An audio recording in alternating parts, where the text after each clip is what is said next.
ఆదివాసీ గిరిజన సంఘం రాష్ట్ర ప్రధాన కార్యదర్శి పార్వతీపురం మన్యం జిల్లాలో జిల్లా వ్యాప్తంగా ఆదివాసీ గిరిజన సంఘ కార్యకర్తలు శిక్షణ తరగతులు జరిగింది. ఈ సందర్భంగా ప్రభుత్వానికి ఒకటే డిమాండ్ చేస్తున్నాం. ఈ ప్రాంతంలో నిర్మిస్తున్న గిరిజన యూనివర్సిటీ వెంటనే పూర్తి చేయాలని చెప్పి ఈ సందర్భంగా డిమాండ్ చేస్తున్నాం. అదే కాదు, కురుపం కేంద్రంగా గత ప్రభుత్వంలో మంజూరు చేసిన ఇంజనీరింగ్ కళాశాల ఇప్పటిదాకా పూర్తి కాలేదు. 150 కోట్లు మంజూరు చేసి ఆ భవనం మధ్యలో మానేయడం చాలా దుర్మార్గం. అందుకే ఆ ఇంజనీరింగ్ కళాశాల వెంటనే పూర్తి చేయాలని చెప్పి ఈ సందర్భంగా డిమాండ్ చేస్తున్నాం. ఆదివాసీ ప్రాంతంలో అనేక జబ్బులు ఇవన్నీ కూడా వస్తున్నాయి. మలేరియా, డయేరియా, ఇవన్నీ విషజ్వరాలు అనేక వస్తున్నాయి.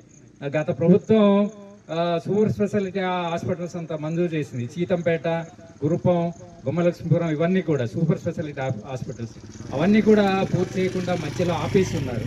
ఈ ప్రభుత్వం వెంటనే జోక్యం చేసుకుని ఆ సమస్యలు వెంటనే పరిష్కారం చేయాలని చెప్పి ఈ సందర్భంగా డిమాండ్ చేస్తున్నాం.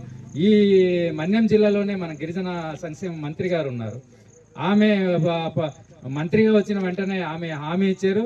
సంక్షేమ హాస్టల్స్ అంతా కూడా నేను ఆరోగ్య కార్యకర్తలు వెంటనే నియమిస్తానని చెప్పి ఆమె హామీ ఇచ్చి ఏడాది పూర్తి అయింది. ఆ సమస్యలు వెంటనే పూర్తి చేయలేదు. వెంటనే ఆ సమస్యలు పరిష్కారం చేయాలని చెప్పి ఈ సందర్భంగా డిమాండ్ చేస్తున్నాం. అలాగే రాష్ట్ర ప్రభుత్వం, కూటమి ప్రభుత్వం ఏర్పడి సంవత్సరం పూర్తి అయింది. అరకు సభలో ముఖ్యమంత్రి గారే జియో నంబర్ 3 చట్టబద్ధత కల్పిస్తానన్నారు. అలాగే ఏజెన్సీ స్పెషల్ డిఎస్సి నియామకాలు చేస్తానని చెప్పారు. ఆ సమస్య వెంటనే పూర్తి చేయాలని చెప్పి ఈ సందర్భంగా మేము డిమాండ్ చేయడం అనేది జరుగుతుంది. అలాగే ఈ ప్రాంతాల్లో ప్రధానమైన సమస్య నాన్ షెడ్యూల్ గ్రామాలు.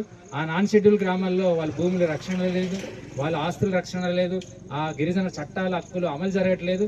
అందుకే ఈ ప్రాంతంలో ఉన్న నాన్ షెడ్యూల్ గ్రామాలు షెడ్యూల్ గ్రామాలు కలపాలని చెప్పి ఈ సందర్భంగా మేము డిమాండ్ చేస్తున్నాం. రాబోయే కాలంలో ఈ సమస్యలన్నీ పరిష్కారం చేసే వరకు ఆదివాసీ గిరిజన సంఘంగా మేము పోరాటం చేస్తాం. అందుకే ప్రభుత్వం వెంటనే స్పందించి ఈ మన్యం జిల్లా ఉన్న ప్రధాన సమస్యలు, ఆదివాసీల సమస్యలు పరిష్కారం చేయాలని చెప్పి మేము ఈ సందర్భంగా డిమాండ్ చేయడం జరుగుతుంది.